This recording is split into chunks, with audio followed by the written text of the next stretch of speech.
еліміздің ең ірі салалардың бірі екендігі белгілі. Бүгінгі таңда оқу ағарту министрлігінің құзыретінде 22 мыңнан аса білім беру ұйымы қызмет етеді.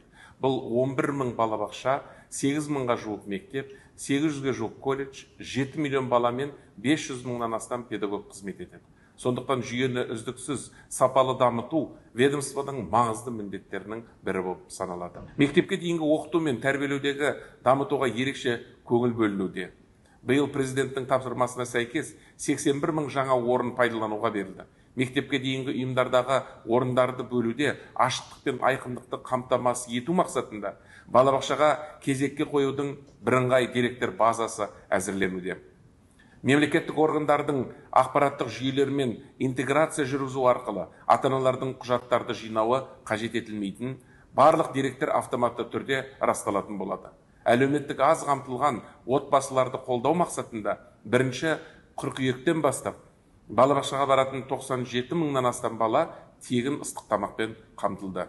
Салаға кәсіби мамандарды тарту мақсатында қыркүйек айынан бастап тәрбиешілердің жалақысы 30%-ға артты. Және бұл бағыттағы жұмыстар әлі де жалғасын табатын болады.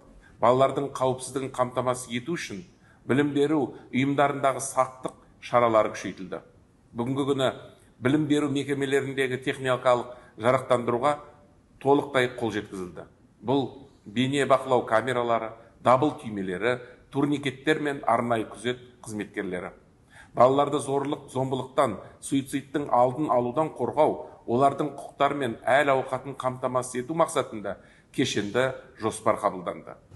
Бұған дейін еліміздегі 9 өңірде ғана оқушылар тегін ыстық тамақпен қамтылып келсе, биылғы 1 қыркүйектен бастап барлық өңірдегі 1,4 миллион бастауыш сынып оқушысы мен 5 пен 11 сыныптар аралығындағы 200 мың әлеуметтік аз қамтылған отбасының балалары мектептерде тегін ыстық тамақпен қамтылып отыр. Биыл елімізде 132 мың орынға арналған 154 мектеп ашылып отыр. Бұл мектептердегі іске қосу арқылы 12 апатты және 29 3 ауысымды мектептің 32 тозығы жеткен мектептің мәселесін шешуге ықпал етіп отыр. Алдағы 2 жылда барлығы 740 мың орындық 369 жайлы мектеп салу көзделуде. Сондай-ақ 210 мектепті күрделі жөндеу жұмыстары аяқталды. Қала мен ауыл арасындағы білім беру сапасының алшақтығын қысқарту мақсатында 1000 ауыл мектептерін жаңғырту жұмыстары жүргізілуде. Сонымен қатар робот техникасы, STEM, химия, физика, биология пәндерінен 1000 заманауи кабинетті ашу жұмыстары жалғасуда. Биылғы оқу жылында 772 колледжде 531 мыңнан астам студент білім алуда. Президент тапсырмасын орындау мақсатында алдағы 2 жылда жастарды сұранысқа ие мамандықтармен 100% тегін қамту көзделуде.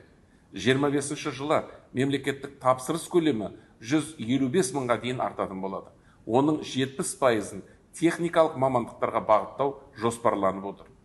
Биылғы оқу жылынан бастап студенттерді әлеуметтік қолдау мақсатында стипендия, яғни студенттердің шәкіртақысы 50%-ға артты. Ал келесі жылы тағы да 50%-ға арту көзделіп отыр.